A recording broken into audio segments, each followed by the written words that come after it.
everyone. We're here to have a conversation together about contemplative living. And we thought we'd start by introducing ourselves to you, and then we'll talk a little bit about the invitation and what rose up in us when we had heard the invitation, and then just have a conversation together. So, I'm Marie McCarthy. I'm a Sister of Providence of St. Mary of the Woods, Indiana, and I am the Associate Director of Programs for LCWR. Hello, everybody. I'm Carol Zinn. I'm a Sister of St. Joseph from Philadelphia, and I'm currently the Executive Director of LCWR, the Leadership Conference of Women Religious. Very happy to be with you. So what happened is we got an invitation to do something about contemplative living. And the invitation was something like this: you know, we're pretty good at the prayer part, we're pretty good at the action part, but it's integrating the two into contemplative living that we're trying to figure out. So I want to say something about what rose up in me when I heard that question, because I didn't need one more thing to do, but it seemed like such a right question. It's like, yeah, I really would like to do this because it's something I need to explore, and I think we need to explore together. So it just was like, oh yeah, let's do this. So I don't know what your reaction was. I had that same sense. I remember when you came down the corridor to my office and said, you just got this email and then a phone call follow-up, and what do you think about this? And we immediately sat down and said, this feels so right in terms of the question. You know? And we were also very clear that we weren't going to be experts in offering a I don't know, an academic presentation on contemplative living. At the same time, we knew from the LCWR experience that this is really, it is almost the question that we're holding these days: how to live out of a space that is contemplative, and we keep calling it that. So it just felt like a call. Really, no pun intended on the call. No. But it felt like a call that we just really could not resist, and at the same time, we weren't really sure exactly what to do with it. So here we are. Well, and one of the things that came up to me right away too, as we were talking about would we do this even, was the sense of not wanting a finished product, and that there really isn't something out there that we could point people to, well, here's a good article or here's something to watch or anything, but that what we really wanted to do was to live the question, and this is kind of in the spirit of Rilke, you know, is learn to love the questions and maybe you'll live into the answer. So that's what we're gonna try and do together right now. And I think too, Marie, the other thing that really attracted both of us was that since this articulation of, you know, contemplative living that leads to a global awareness is in this outcome of the chapter statement, there's something about the call to kind of live into it, as you're saying. And so where we landed was what might be most helpful for us, as well as offering it, you know, to this group, is to really have a conversation about, so what is our experience of contemplative living? And at the same time, as you said so well, not like pointing anybody to John of the Cross or Meister Eckhart or an article, as you say. At the same time, there is, should I say, a set of benchmarks, if you will. There's some kind of criteria for contemplative living. So it was interesting to have that conversation, to plan to have this conversation. Yeah, it's kind of like, you know it when you see it, and you know it when you don't see it. So, if you hear the language contemplative living, what rises up in you most immediately? I think for me, you already mentioned Rilke, and that's one of the pieces that rises up in me, that whole idea of both living, you know, into the question, live with the question. In terms of our faith tradition, I think what rises up in me right away is a way of that long, loving look that we see Jesus do so many times in the scriptures when he just looks at people, you know. So that's the first thing that rises up in me. And the second thing right next to that is a freedom. You know, that this is not like a project, you know, like I don't try to okay, I'm going to do contemplative living today, you know. It's much more a disposition, you know, rather than a task, you know. And I think the third thing that rises up in me is just a willingness to let God be God, and let God be God in me and to me and through me.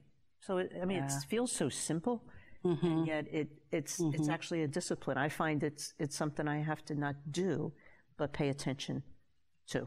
How about you? Well, a couple of things that rise up in me right away. It's sort of on a different level of conversation, but when I hear that language, I think, you know, here's the problem. And it's two for me. One is that we're always thinking it's such a very special thing, or it's so esoteric, or it's something for only the few. And here are the, you know, and it takes a lot of effort to learn to. And my sense is that it's really very, very simple and extraordinarily challenging, but it's not esoteric and it's not something set apart. And the other is that it seems to me that part of what happens is exactly how the question was described to us, is we keep splitting contemplation and action. And we're so embedded in a dualistic world framework and a dualistic mind that we keep thinking, well, you do contemplation and it leads to action, or you do action for justice and it leads you back to contemplation. And I think that's wrong. I think they're one movement. Real contemplation is an activity. It's engaged, it's embodied, it's immersed. One of the ways I was thinking about it is it's not about going apart. It's about getting really into rather than going apart. So that was part of it for me, in terms of how, you know, how I run into it or bump into it. I've even stopped using the language of contemplation and action, and I try to talk about contemplative engagement, because I think it's always about an engagement. Yeah, that's real. It's very helpful. It taps into a lot that resonates with me too, especially that piece about separating. You know, I don't know about your community, but in my community, we had time for prayer, and then you went to ministry, you know. Exactly. So even in terms of the daily schedule, there was such a split.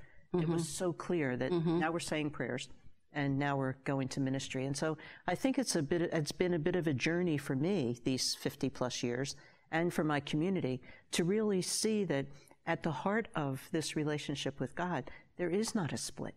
You know, that the contemplation and the way of being, that they are in fact one of the same. You know, I have a friend of mine that talks about, you know, how to answer a question to raise the consciousness of such dualism that's in us by way of our culture. And he says, you know, when somebody asks you, would you like vanilla or chocolate ice cream? You say yes. Exactly. You know? And it's a silly kind of a thing, but I think we could use that kind of reminder to not do such a split. And so when we look at what does it mean to, you know, to move into a future with a greater contemplative living that leads to a global awareness, I think it's like vanilla and chocolate ice cream. The answer is yes. It is to do both, and when you do one, you are in fact doing the other. Exactly. If the contemplative living does not lead to the global awareness, and if the global awareness does not deepen the contemplative living, then you're really doing neither. Exactly, exactly, yeah. And you know, where I run into the split in myself when I'm preparing things for groups and stuff, and two things will happen. One is whoever the group is, they'll say, well, do you want us to prepare the opening prayer, or would you like to?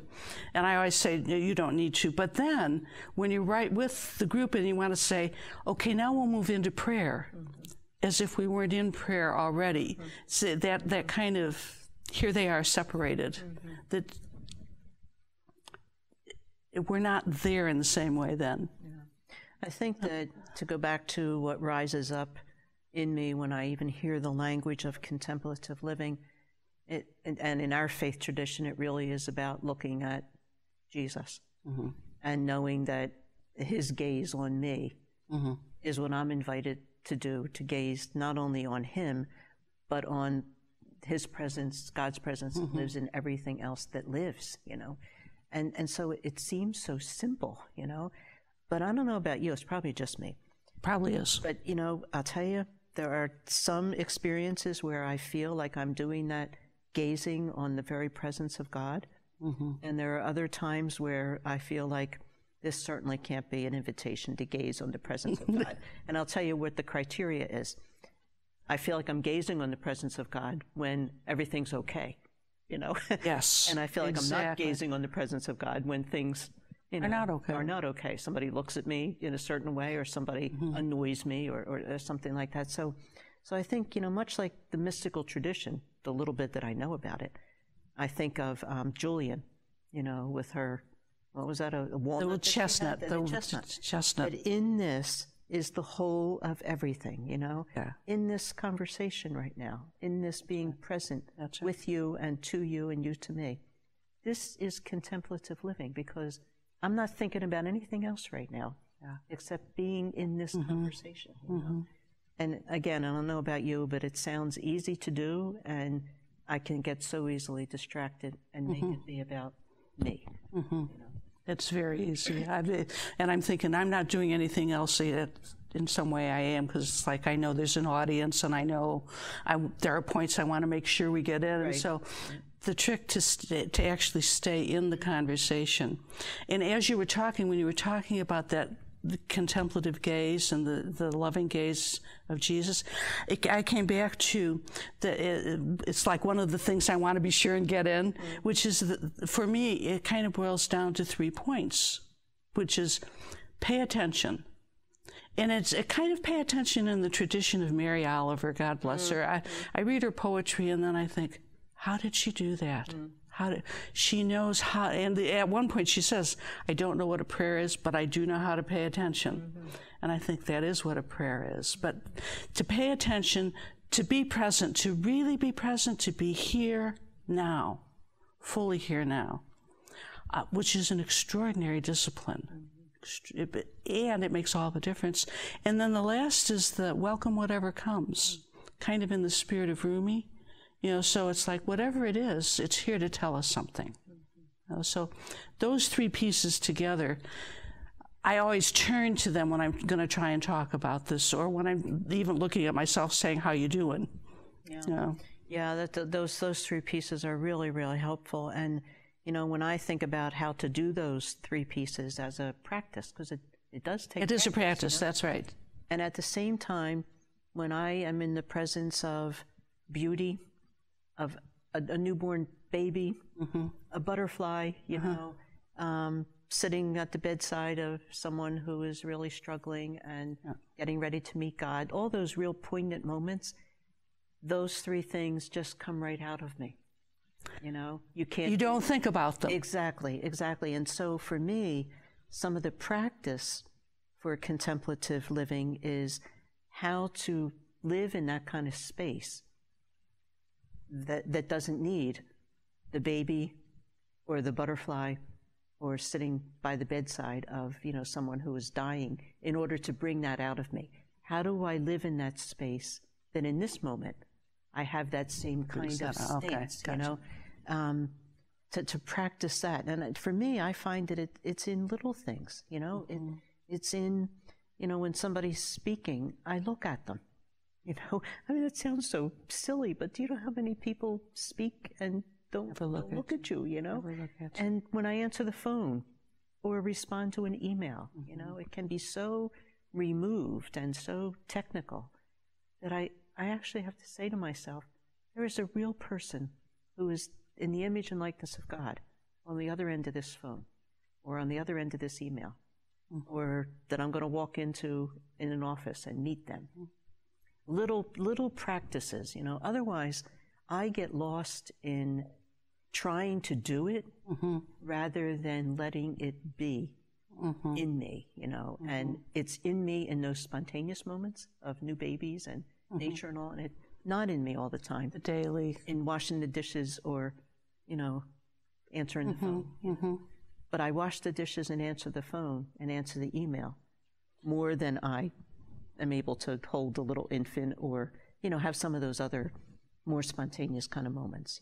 And 2 things you stir in me then is, one is that really how hard it is to actually be in the moment, to really be there and be present and tend to what's going on, not doing anything else. But I was thinking one of the practices that kind of came to me, I didn't go looking for it, but it just sort of introduced itself, was a number of years ago when I was in an office, and the phone had a red light, so if there was a message, the red light would be flashing, and sometimes I'd find myself irritated by the red light, and I'd make myself stop and say, wait a minute, this is an invitation, this is welcome, whatever this is your ministry.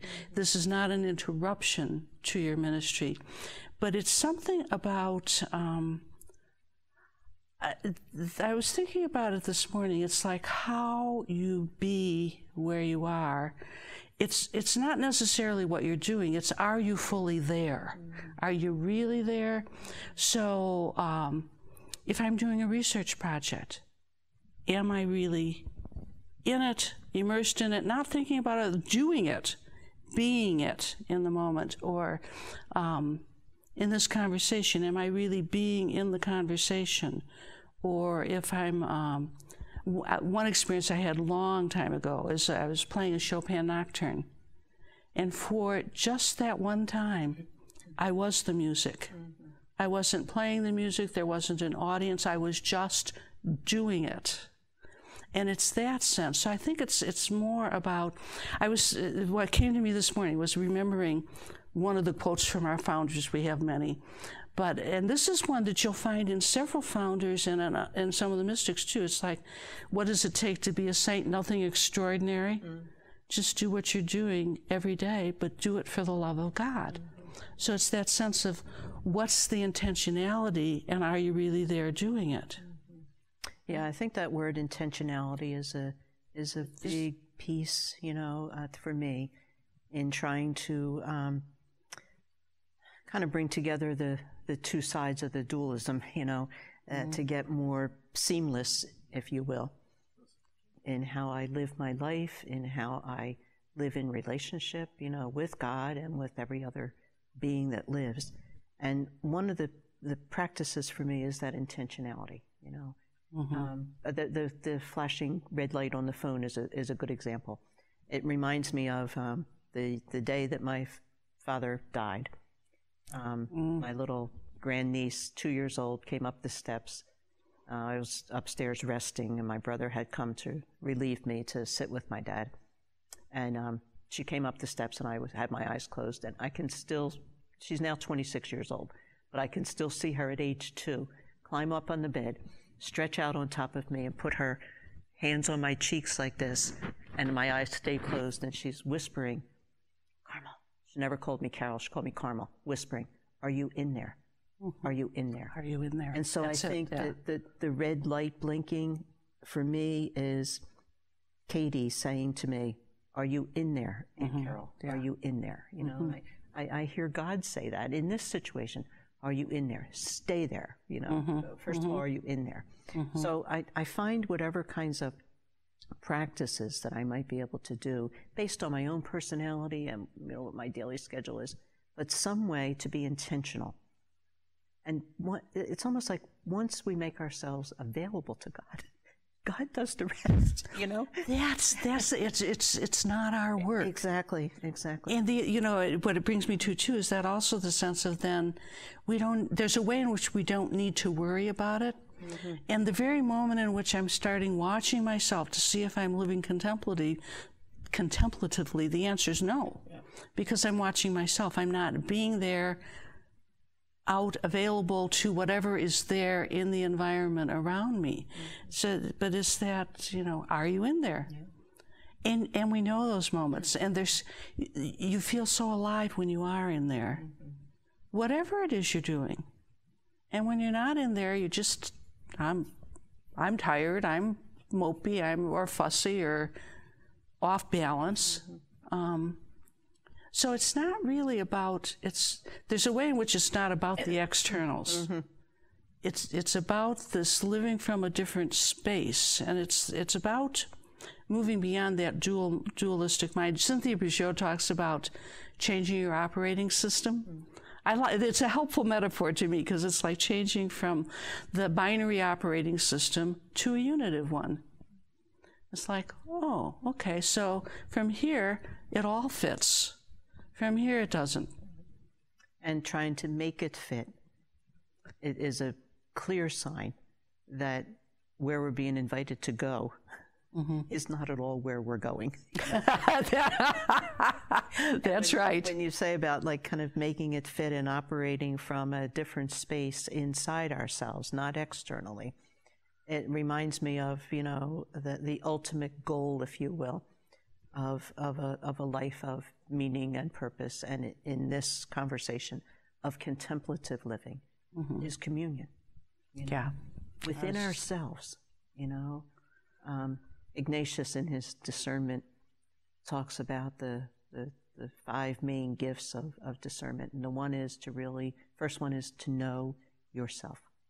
You know, the second one is the gift of amazement, to be amazed, you know. Yeah. And the third one is the gift of compassion, to be able to really be present. And then, of course, the gift of the spirituality of consolation and desolation, which are the gifts that most people connect with Ignatius. But he's very clear that the way to get to that kind of communion starts within yourself in relationship with God. And it expresses itself by being amazed and compassionate.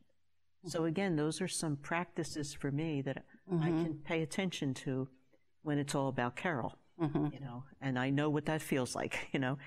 And I can also pay attention to when am I really amazed, and is it a gift?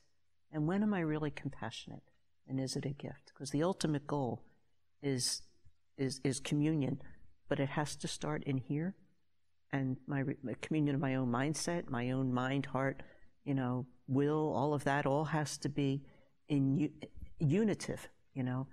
And it seems to me that contemplative living, the goal is also an external communion.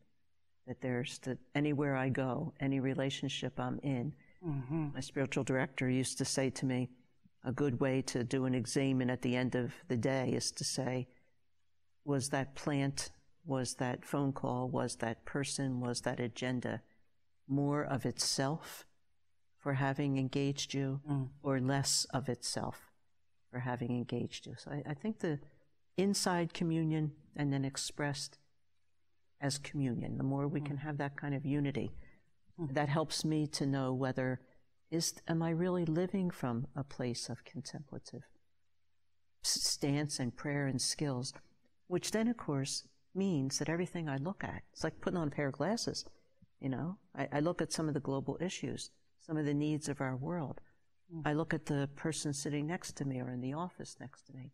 And if I'm looking through glasses that are lenses of communion, I'm going to see something very different, you know, something very different. Yeah. So, and the more I can have those glasses all the time, rather than just when I'm in chapel or praying, I have contemplative views.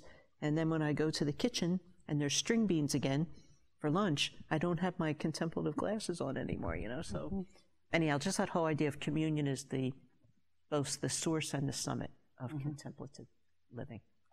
Yes, and 2 things that you stirred in me, I want to say they're not related, but everything is. So when you were talking about the compassion piece, right away my reaction was, yes, and it begins right here. It's compassion with myself, who is just this ordinary human being who keeps getting it wrong and who keeps stepping out of that space and being invited back in, and who is loved in doing that. It's that the more that I can be there, and then also the experience that some of the finest moments are really when I get myself out of the way, you know, and I'm just doing something, and something moves through us, which is a whole different experience than my doing it. Yeah, and there was another piece you stirred in me, but I can't remember what it was right now. But well, one of the things you just said that got my attention right away was this movement, that something moves, you know, in me and through me, out of me, you know, and the cycle is also from out of me, through me, and into me. So it's that kind of wholeness, you know, which just takes me right to the Trinity, you know, that one of the things I think we do know across the traditions is that contemplative prayer, contemplative skills, contemplative dialogue, contemplative living has everything to do with living and seeing and thinking and relating in the way that Jesus did, and so that the movement of God in Jesus is for God to be able to be with us in communion, and then Jesus is here to be with us and show us how to do it in communion, and then returns to send even more of himself, the Spirit, so we can continue to live in that kind of communion. So for me, at least in our faith tradition, I don't know that contemplative living can go too far away from the core of Jesus. And Jesus in relationship, as we see it in the Trinity. So all of a sudden, something that seems, as you said earlier, esoteric in terms of Trinitarian theology, all of a sudden becomes so real, becomes God with us, God incarnate, Word made flesh. And it's in the real everyday living, day to day, rubbing shoulders with others, and that's part of what the other piece that came to me when it came back again, which is the way in which the mystics will talk about, this doesn't happen to me as much in the chapel as it does when I'm sweeping the floor or cleaning the pots and pans. We need to demystify it. Yeah, but the other thing I was struck by is it's as we're talking, it sounds very internal because it's a lot about attitude, but it gets lived out day to day in whether you're walking with migrants or you're sitting with someone who's dying or you're in the chapel or whatever you're doing. It really is, are you there? Are you there? Are you in there? Yeah. Yeah. And actually, the rest of that story from my little grandniece was, are you in there? Of course, I laughed and I opened my eyes and looked right at her. She's like nose to nose. And she said, are you happy? I said, well, yes, I am, Katie. And she sat up as straight as anything and she said, good, because Daddy and Papa need you downstairs right now. So as you were just saying that, I could feel that same kind of, yes, are you in there? But it's not for the purpose of staying there. It's because Daddy and Papa need you downstairs right now. And they need you in there downstairs. Exactly. And so this contemplative living that takes us to this global awareness, that's what that's for. Contemplative living is for that outreach, if you will. And the being out there, totally present out there, takes you right back into the depth of what does it mean to really be behind your eyes and to bring the immigrant situation, the refugees, the trafficking issue, the poverty, bring whatever all the heartaches are and the pains and the sufferings of the world. That's what Thomas Merton said after his conversion at 4th and Walnut, when he said, I went back to my cell after seeing all those people walking around at that busy intersection and realized that this is the presence of God and this is my ministry. And so I went back to my cell and I never spent another day alone. Again, it's that contemplative living, global awareness. They are flip sides. But, we don't really have the right language because we are so dualistic. So even as you're talking, it's like, well, we'll do this and then this, which isn't what you're saying. It's the two images that help me. One is the whole sense of breathing. Breath isn't just in and breath isn't just out. Breath is in and out, in and out, in and out. And then the whole enchant, the tradition of the arsis and the thesis. You can't, it's all of a piece, all the time. I think we have to remind ourselves of that because we are so embedded in dualism. When you just said that about the breath, I was thinking the exact same thing in terms of the word for spirit is ruha. And I think it's somebody like Richard Rohr or Cynthia Bourgeau who does this whole piece. With Yahweh. When we come into the world, we take in a breath, and when we leave the world, yes. And everything that we think is our life is in that space in between. That's right. The first breath that we take in and the last breath, but it is one breath, And, many years ago when we were first starting to talk to each other in these kinds of ways, I will never forget one of my mentors, and someone I would never expect this to come out of, she, was a musician and stuff, but she's sitting with this little group and she was almost embarrassed to say, but she said, I'll never forget the moment when I realized that I am a continuation of the initial breath of God. And it was like, it almost takes your breath away. It does, exactly, exactly. When I think of contemplative living, it is to live in that kind of, you can't live in that space 24/7, but I think to live out of that kind of way of seeing the world, that everything really takes your breath away. It's like, here is God. Here is God. And in this conversation right now, here is God with skin on, in the body of Marie McCarthy. You know? And that then would lead us, I think, into all of the ways that we try to be with one another, compassionate and patient and all those things. But I think contemplative living means I first have to really believe that I am in the presence of God. You know? And how would I be right now, whether I'm speaking with you or answering the phone or washing the pots and pans? How would I be if I was in the presence of God doing that? I think it would change absolutely everything.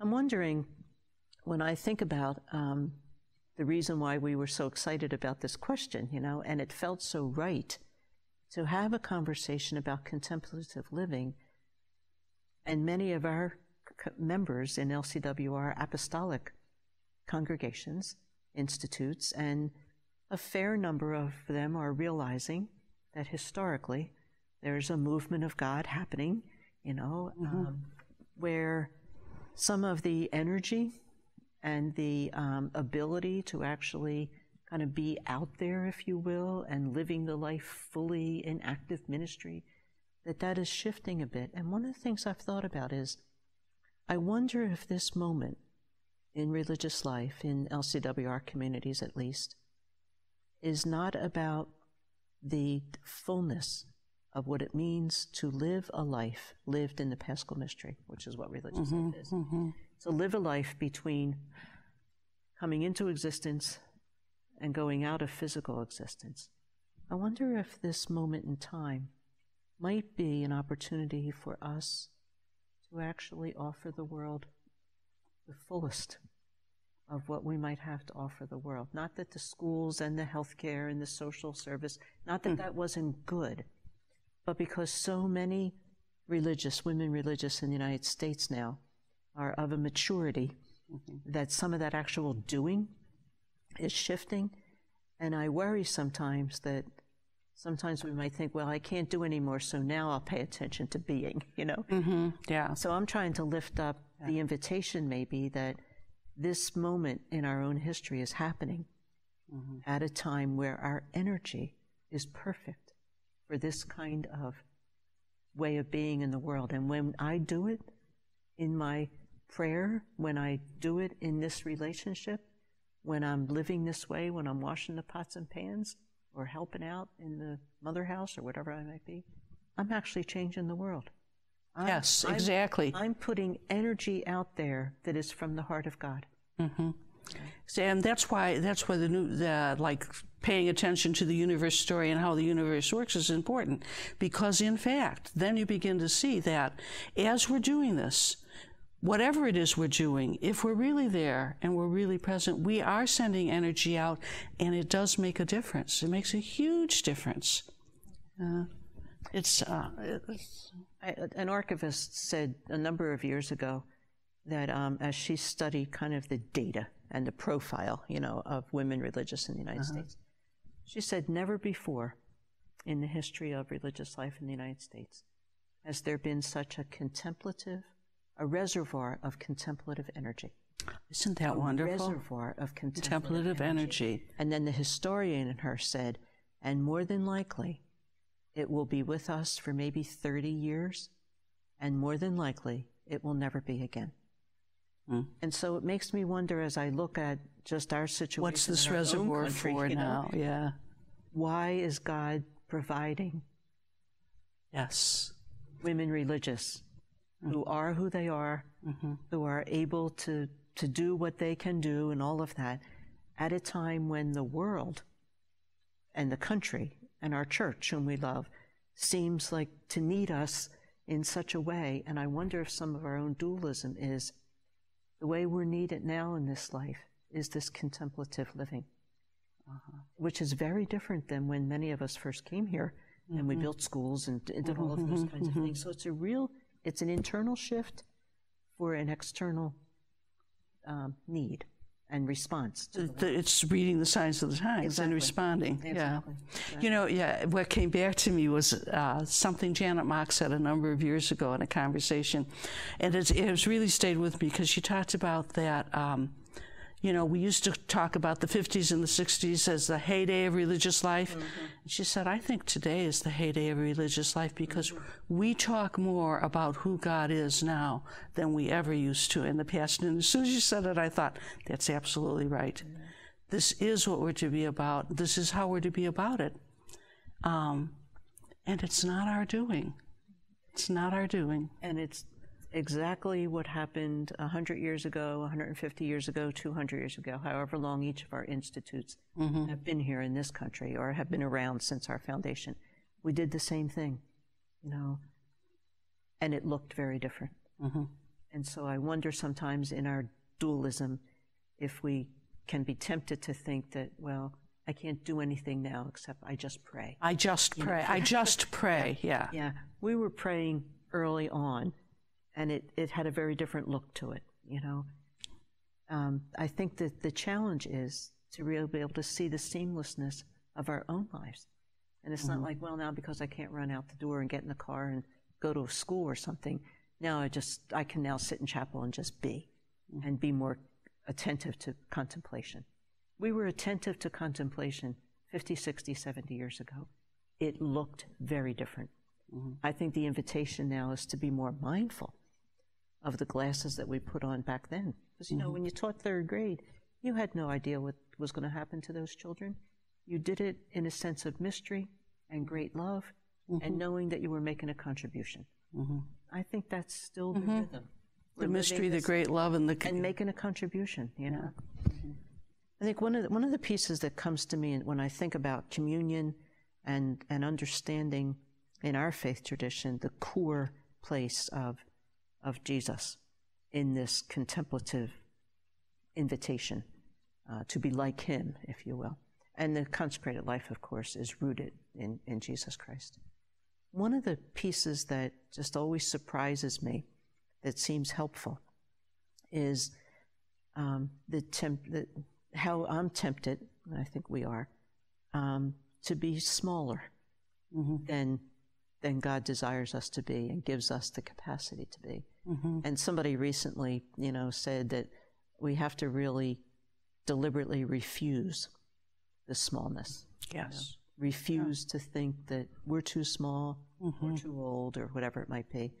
And to refuse the smallness when I do meet someone and I want to be my smallest self. Contemplative living, I think, would demand that I refuse that and be my largest self. Do you know, there's a Rilke poem that has a line in it, I never want to be too old or too weak to bear the heavy, lurching image of you. It is all about living large in that sense. And it's the spaciousness. It's like the availability. And you know, we talked some about different marks of, or what is it, and that's it. For me, when people are living out of that space, they're filled with joy, they're spacious, there's nothing tight about them. There's just a presence and an energy and a flow that you experience. Yeah, and I think there's a sense of welcome. You know, that like, for instance, I would love to have this conversation with you, you know. Yeah. There's a sense of hospitality, you know. There's a sense of inner freedom. You know, you said you're not kind of wound too tight, you know. And at the same time, there's a discipline to this way of being, you know, especially in our culture, because everything in the culture goes against this. So there is a discipline. But it's kind of like, it's Meister Eckhart's whole idea of paradox. You know, are you full of emptiness or empty of fullness? You know, and the answer is yes. Yeah, like the answer is always yes, isn't it? Yeah, exactly. You know, I'm mindful that you know, that this conversation is happening, you know, with this particular group as we step into the season of Lent, and I think, wow, what a wonderful time to to really dive deep into the Paschal Mystery, into the heart of Christ, which is where contemplative living is absolutely personified. But I can't, you just pushed one of my buttons when you did that, because I can't talk the Paschal Mystery without insisting that we include the whole Paschal Mystery, which begins with the self-emptying of incarnation. That's the heart of the Paschal Mystery, and all of the rest of it is a playing out of that initial gift of self, that self-emptying. I'm totally with you, because if we begin our faith journey from the perspective of redemption, we end up with a very different God, a very different invitation to live the gospel. If we begin with incarnation, we end up with a very different way of being faithful and so forth. So I'm absolutely with you, but I think it's a really good thing to say out loud, because much like the dualism that's in our mind, we also have some relearning to do, bringing together incarnation, redemption, rather than either or, and that there is a starting place. Yes. And the starting place is that God so chose in loving the world that God became one of us. Yeah. When you say about marks of this contemplative living, I always think about my dear grandmother, who only went to 3rd grade. To this day, she's the wisest woman I really think I've ever met. And she would often say to us when we were having little troubles with our brothers or sisters, and we were getting in trouble because we were the oldest, she would say, now Carol Ann, Grandma's going to tell you, you have a chance in this situation to be as big as God wanted you to be on the day of your baptism. Wow. And when I think of what's a hallmark of contemplative living, how would I not measure necessarily, but how do I know if I'm on that path? I think it has something to do with in daily situations, choosing to refuse the smallness and to be as big, as spacious, as you say, as the God in me already allows me to be. So it's exciting, It's exciting. So let me ask you this. Yes. So having done some of this exploring and thinking in order to get ready for this and everything, really 2 questions. There may be the same question, but it's like, so what happened for you even in thinking about this, and how do you carry it forward? What kinds of, if we're calling this an exploration and we want to live the questions, what are some of the things you feel called to tug at some more as you explore further? I think the 3 things that you laid out, in terms of paying attention, really being there and letting how God unfolds in your life, let that happen. That whole idea of let God be God. And I know that sounds so simple, but I don't know about you, but some of my Irish-German, firstborn responsible child kind of mentality is, I'll let God be God, and I have plan B just in case, God's busy that day. So I think to really try to kind of work with that little Trinity. And I think the other piece for me is the capital T Trinity from our faith tradition, is to really spend a bit more time really trying to see in my own life, where are those interplays between Holy Mystery that creates and sustains and enriches and nourishes all the time in one movement. And I think it goes back to where we started, that some of the challenge for contemplative living for me is actually in the way I've been taught, in the way our culture in the West operates, that this is either right or wrong, good or bad, right or left, and there's truth in that. But the deeper truth is the relationship between the two. So I guess for me, the invitation is, it's about relationship. It's about really paying attention. And I don't mean to be good friends with everybody.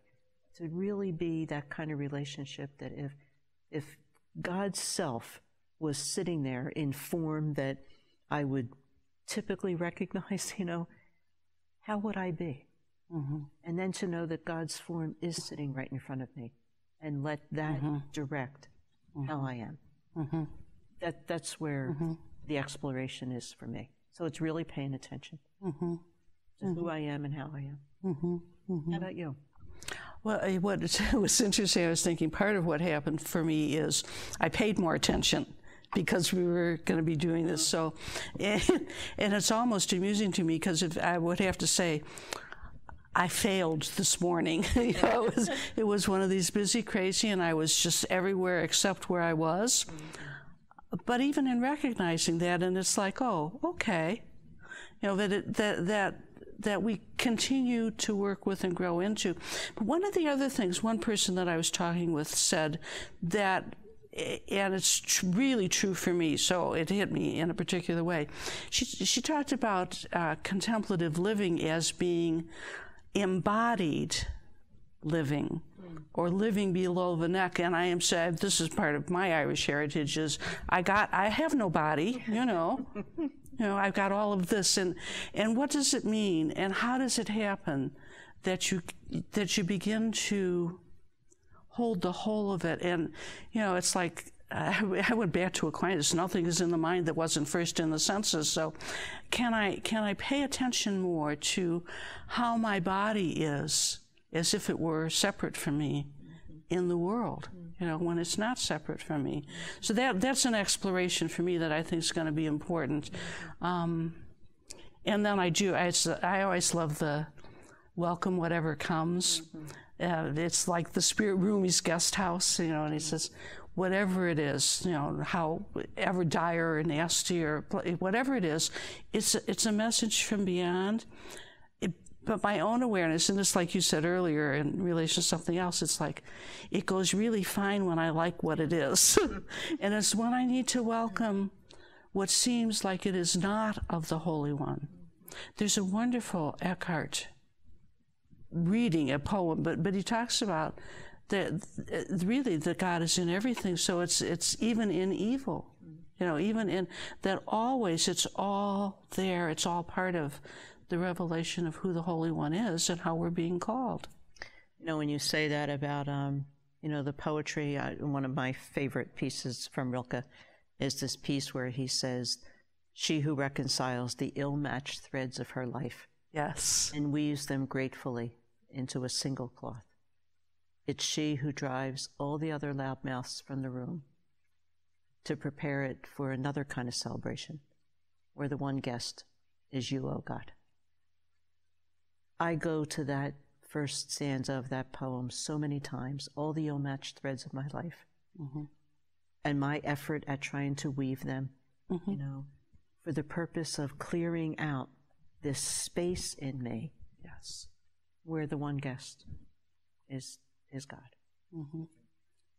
Isn't that a nice place to stop? Absolutely. And I hope that... Or pause would be a better word. I was just going to say the same thing. It's more like a comma and an invitation for the conversation between us to continue, and the conversations that will happen because of this conversation. So thank you very much. Thank you, too.